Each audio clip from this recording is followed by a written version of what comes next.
This is a Federal News Network podcast. It'll be this new congressional leadership's first test to try and avoid a government shutdown. As usual, the ones who will be doing most of the watching will be federal contractors. There's a new initiative from the White House, though, that will give them plenty to keep busy while the waiting game ensues. To get a pulse check on the contracting industry, we welcome David Berteau, President and CEO of the Professional Services Council. David, glad to have you back. Thank you, Eric, for having me on. Of course. So here we go again with a possible government shutdown looming over the horizon. What is it that you are telling folks to keep an eye on as the back and forth continues? Well, the House, of course, has introduced a continuing resolution draft bill, and it's rather unusual because it has what they call the laddered approach, right? Some agencies will face a shutdown again in January, and others will have a CR that extends all the way to February. It's unusual, largely untested. There was a little experiment with this back in the George H.W. Bush administration. But it is true that they've got the bill on the floor, and other than that, it's a fairly clean bill. What we have to watch for, of course, is do they have the votes to pass this in the House? Do they have the votes to pass this in the Senate? And will the president sign it? So those are the three elements. We can dig into each one of them. By all means, yeah, let's go digging right now. What are the chances you think that'll happen? So as this plays out on Tuesday, the House is back in session, and we'll be able to know by the end of the day, I think, whether the votes are there to pass this bill. There are a number of House Republicans who have said they will not vote for a CR of any way, shape, or form. More than likely, it means that Speaker Johnson will need some Democratic votes, and so we're going to watch to see whether those votes materialize. The other thing we're going to watch for, last time this happened, back on September 30th, Speaker McCarthy got a relatively clean CR passed, and it needed Democratic votes, and it cost him the speakership. No indication that that same dynamic is inevitable this time, but it's certainly something that we need to watch for. Then we need to watch and see what happens on the Senate side, where they would love to have a different bill. They've got two options, really. They can pass the bill that the House passes, assuming the House passes it, in which case they send it on to the president, or they can modify it and send it back to the House.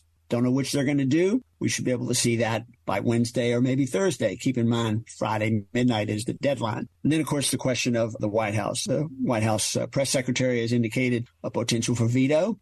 Eric, it's useful to remember, although it's been a long time since it happened, we can get into a shutdown by Congress not passing a CR, which does happen, or we can get into a shutdown with the president vetoing the bill that the House passes. Hadn't happened in a while, but the long shutdown that we had back in 1995 was, in fact, precipitated by a White House presidential veto, not Congress failing to act. So we're going to have to see what the White House both says and ultimately what it does. I was going to say, even if it is a continuing resolution, there's still a lot of uncertainty in said CRs usually because things change and sometimes the agencies aren't aware of what exactly they have the funding for. Can you elaborate a little bit on that? Well, as we talk to the agencies and as our member companies, one of the things that we suggest to our member companies is that they have robust discussions with their programs in advance of a possible shutdown. And they also do some internal planning. One of the most important things for companies to plan for is what will they do independent of what the government does.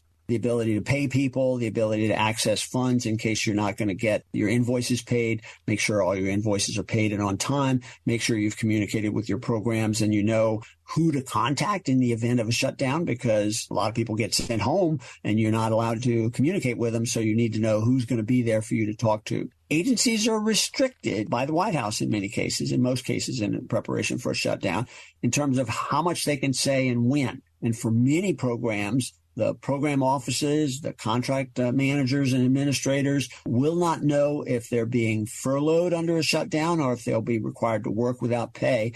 They won't know that until the morning after the shutdown starts. That makes it hard for both programs and contractors to plan ahead of time. Keep in mind also, contractors are the ones who take the first hit, right? So civilian employees won't get their first paycheck. But in the case of contractors, they won't get invoices paid on the first day of the shutdown because most of the time that is an immediate effect. So the effect hits contractors sooner. It's also true that the effects aren't reimbursed. So if a stop work order is issued and workers are laid off, they're not going to get back pay, unlike the federal government employees who automatically will get back pay once it comes into play. So all of those are factors that come into play as we begin to think about what happens if there is a shutdown. We're speaking with David Berteau. He is the president and CEO of the Professional Services Council. So as maybe a way to help contractors keep their mind off of a possible shutdown, the White House announced the Better Contracting Initiative late last week. I imagine you have some thoughts on that. We do, of course. We're very much in favor of better contracting. The question is, what does this initiative have in it and what's it likely to do? And it's interesting. The administration laid out 4 prongs in its fact sheet that they issued publicly. I think, there's some elements of positivity in each of those prongs. The first prong, for instance, talks about making sure that there's a common database. And we think it makes great sense for agencies to share data. In fact, probably the most important thing is to make sure we standardize data definitions first, because sharing data that doesn't have common data definitions could actually end up being confusing and misleading. Cost data for contractors, common cost data, that may be fairly easy for common products, paper, printers, even necessarily commercial software and that sort of thing. But it's really hard for services because the question of what's common is very, very hard to define, especially if, as the White House indicates in announcing this initiative, they focus on outcomes rather than input. So there's a lot of unanswered questions about protecting companies from the government misusing or misapplying their cost data, or even misunderstanding what's in it. Those questions need to be resolved as we go forward on that first prong. Gotcha. Okay. And so what were involved in the other prongs of the initiative? Well, again, it's easy to agree on the overarching principle. The second prong says agencies shouldn't be paying more than they need to. That's absolutely true. But there are a lot of reasons why one agency might not be procuring the same services as another. And those differences, I think, will require more thought and analysis than the fact sheet acknowledges before we can compare those prices and make sure that the government doesn't pay more than it should for what it needs. And then the third prong, boy, again, talk about agree right up front, getting contracts right the first time. Well, who would argue for getting contracts wrong the first time? So this reminds me, of course, of a dynamic where the government oftentimes is driving the solicitation. But then as the work is performed, the actual capabilities required of the individuals performing that work requires more senior personnel, more experienced personnel, better trained personnel, and higher rates. So you get a gap between what it takes for a company to win a contract and what it takes to perform it.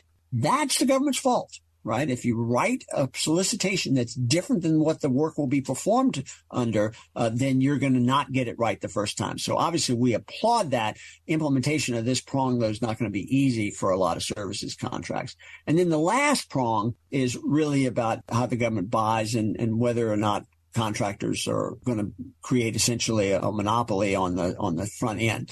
It's really important to recognize that a mentality that looks at too much consolidation because of many buyers and only a few sellers is an appropriate application of antitrust, et cetera, for the broader commercial economy.